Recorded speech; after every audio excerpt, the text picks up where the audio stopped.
j'attends d'un expert comptable, c'est essentiellement 3 choses.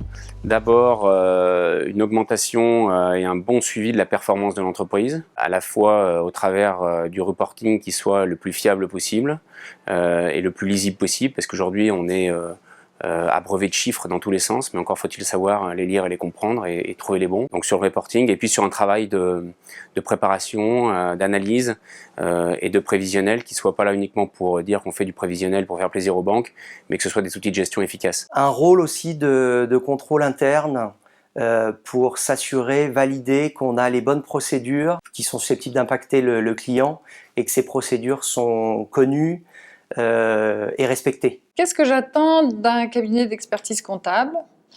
J'attends surtout et avant tout la réactivité, du sérieux, une présence. Alors peut-être qu'on attend le plus aussi, c'est des bilans justes, avoir une qualité de service qui permette d'être en confiance en se disant s'il y a des nouveautés, ils vont m'en informer. Je ne suis pas forcément obligée de le contacter pour qu'il me prévienne qu'il y a pu y avoir un changement et que ce soit vraiment proactif de sa part. Je suis moi dans l'attente de quelque chose de sa part. Ça c'est vraiment quelque chose qui me semble important. Deuxième point, je dirais, c'est sur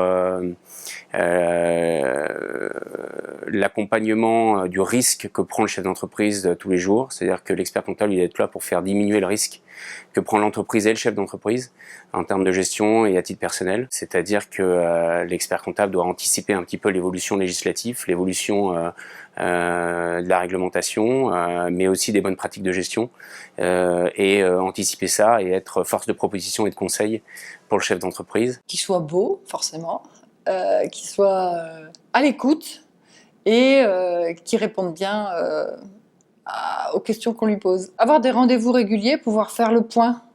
On ne se voit pas simplement pour le bilan de fin d'année parce que c'est bien dommage. Je suis sûre qu'on a tout à y gagner de se rencontrer relativement régulièrement.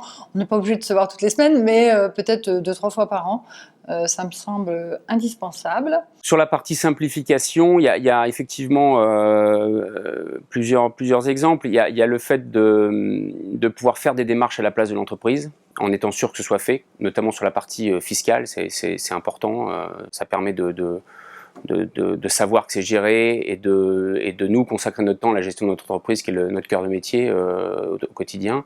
Et puis après il y a l'utilisation d'outils qui sont développés notamment effectivement InexWeb qui peuvent être des outils très intéressants à condition qui collent au fonctionnement de l'entreprise et qui soient efficaces. Le digital est en train d'apporter tout un tas de solutions pour automatiser les tâches.